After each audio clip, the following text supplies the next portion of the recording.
Hello friends, வணக்கம். நான் இன்றைக்கு செய்து காட்ட போகிற ரெசிபி டைமண்ட் கட்ஸ். அதுக்கு என்னெல்லாம் தேவைன்னு பார்க்கலாம் வாங்க. 500 கிராம் மைதா மாவு எடுத்திருக்கேன். கோதுமை மாவில் கூட செய்து கொள்ளலாம். 300 கிராம் சுகர், எண்ணெய், உப்பு,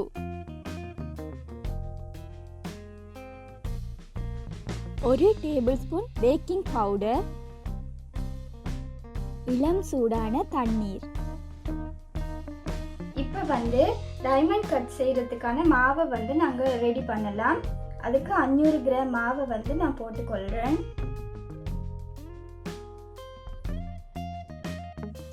எடுத்து வச்சிருக்க ஒரு டேபிள் ஸ்பூன் பேக்கிங் பவுடரை இந்த மாவோட போட்டுக்கொள்கிறேன்.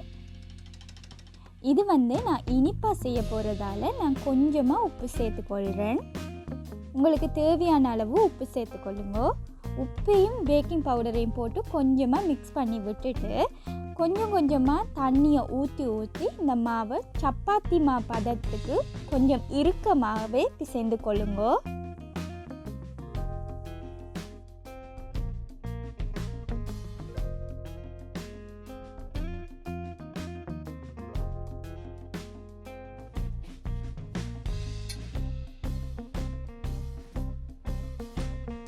நான் இந்த அளவுக்கு இறுக்கமாக மாவை பிசைஞ்சு எடுத்துக்கொண்டேன். உங்களோட ஒரு விரலால் அமர்த்தும் போது அந்த மாவு மேலே எழும்பி வராமல் உள்ளே அப்படியே நின்றுச்சுன்னா அது சரியான பதம்.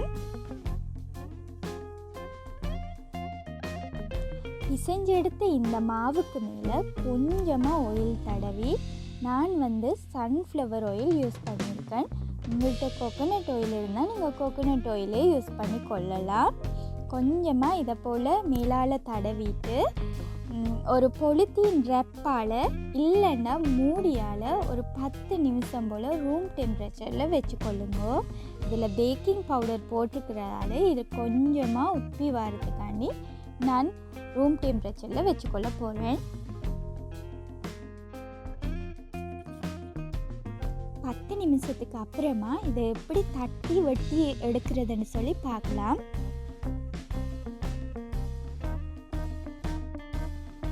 இந்த மா 10 நிமிஷமாக ரெஸ்ட்டில் இருந்துட்டுது. இதை எப்படி தட்டி எடுக்கிறதுன்னு சொல்லி பார்க்கலாம் வாங்க. அடுத்ததாக 10 நிமிஷமாக ஊறின இந்த மாவை தட்டி எடுத்துக்கலாம்.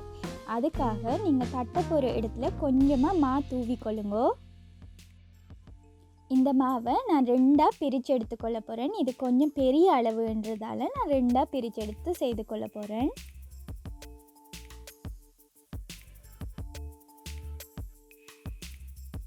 இந்த மாவை ரொம்பவும் மெல்லிசாவும் இல்லாமல் ரொம்பவும் தடிப்பாகவும் இல்லாமல் தேய்ச்சி எடுத்துக்கொள்ளுங்க.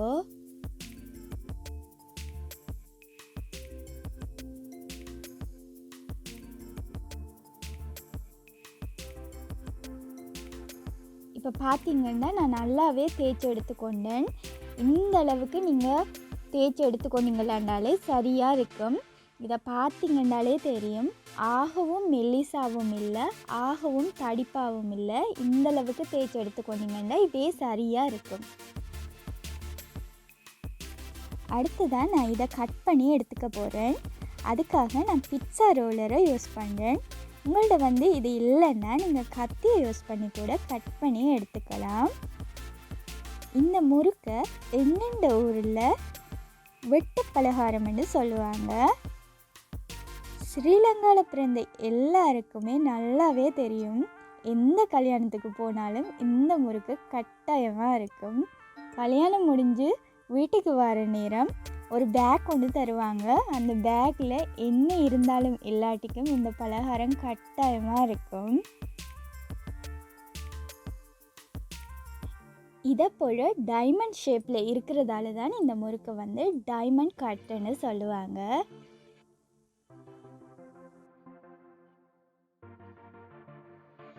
முன்னாடி செய்த மெத்தட்லேயே நான் மற்ற மாவையும் தேய்ச்சி வெட்டி எடுத்துக்கொள்ள போகிறேன்.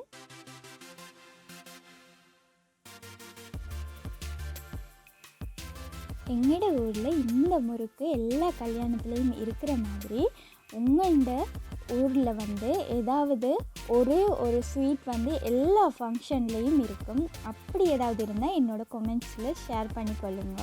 நான் இப்போ எல்லாத்தையுமே கட் பண்ணி எடுத்துட்டேன். இதை பொரிச்சு எடுத்துக்கொள்ளலாம் வாங்கோ.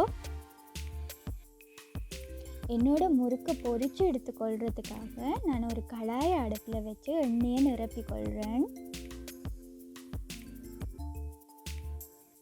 ஆயில் வந்து நல்லா சூடானோடனே நான் எடுத்து வச்சுருக்க டைமண்ட் கட்ஸை வந்து அதில் போட்டுக்கொள்கிறேன். எண்ணெய் நல்லாவே சூடானதுக்கப்புறமா அடுப்பை மீடியம் ஃப்ளேம்லேயே வச்சு பொரிச்சு எடுத்துக்கொள்ளுங்க. இல்லாட்டிக்கு சீக்கிரமாக கருகிரும். இந்த முறுக்கு நல்லாவே கோல்டன் ப்ரௌன் ஆகிற வரைக்கும் பொரிச்சு எடுத்துக்கொள்ளுங்க.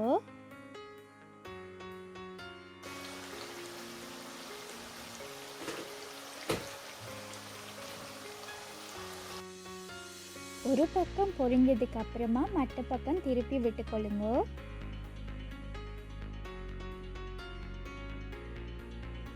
இப்போ பார்த்தீங்கன்னா நான் போட்ட முறுக்கு நல்லாவே பொரிஞ்சு கோல்டன் ப்ரௌன் கலருக்கு வந்துட்டு இப்போ இதை பிளேட்டுக்கு மாற்றிக்கொள்ளலாம்.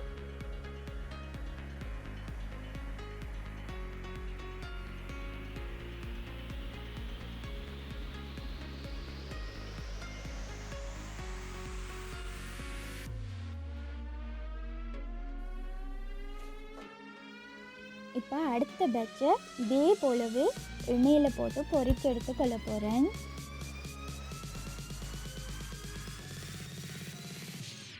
எண்ணெயில் போட்டதுமே இது உப்பி வர்றதை பார்க்கும்போது அவ்வளோ அழகாக இருக்கும்.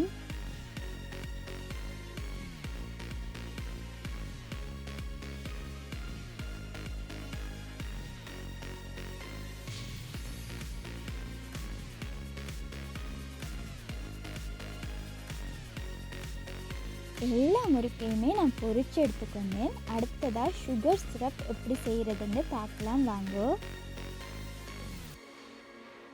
அடுத்ததாக சுகர் சிரப் செய்கிறதுக்காக ஒரு கடாயை அடுப்பில் வச்சு நான் எடுத்து வச்சுருக்கேன் 300 கிராம் சுகரை அதோடு சேர்த்துக்கொள்வேன்.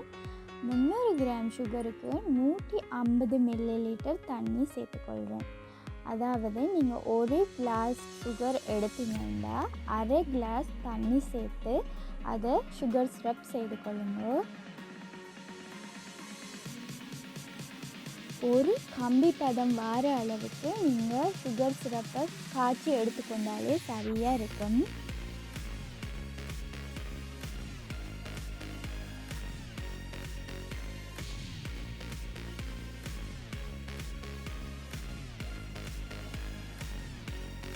இப்போ பார்த்தீங்கன்னா என்னோடய சுகர் சிரப் வந்து ரெடி ஆகிட்டுது. இது எப்படி தெரியுமென்னா நீங்கள் கொஞ்சமாக கவனமாக எடுத்து உங்கள் கையில் கொஞ்சோண்டு எடுத்து நீங்கள் இப்படி இழுப்பட்டு பார்த்தீங்கன்னா அது ஒரு நூல் மாதிரி வரும். இதுதான் ஒரு கம்பி பதம்.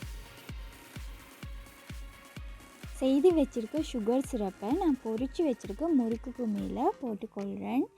எல்லா முறுக்குலையும் படுற மாதிரி கொஞ்சம் கொஞ்சமாக சேர்த்துக்கொள்ளுங்க.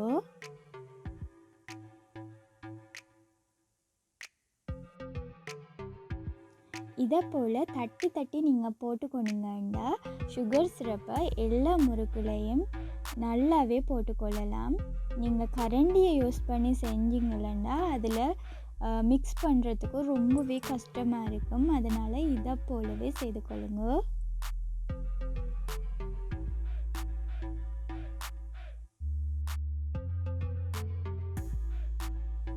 என்னோட டைமண்ட் கட்ஸ் எங்களோட ஊரில் வெட்டு பலகாரம்னு சொல்லுவாங்க. இன்னும் சில இடங்களில் கலகலாண்டு கூட சொல்லுவாங்க. சூப்பராக ரெடி ஆகிட்டு ஏதாச்சும் ஸ்வீட்டாக கருக்கு முறுக்குண்டு சீக்கிரமாக செய்து சாப்பிடணுமெண்டா இந்த பலகாரத்தை கட்டாயமாக ட்ரை பண்ணி பாருங்கள். இந்த பலகாரம் சாப்பிட்றதுக்கு ரொம்பவே நல்லா இருந்துச்சு. உங்களுக்கு இந்த பலகாரம் ரொம்ப பிடிக்கும்னு சொல்லி நம்புகிறேன். அப்படி பிடிச்சிருந்தா மறக்காமல் என்னோட சேனலுக்கு லைக் பண்ணுங்கள், ஷேர் பண்ணுங்கள், சப்ஸ்கிரைப் பண்ணுங்கள். பக்கத்தில் இருக்கிற பெல் பட்டனையும் மறந்துடாமல் கிளிக் பண்ணுங்கள். தேங்க்யூ.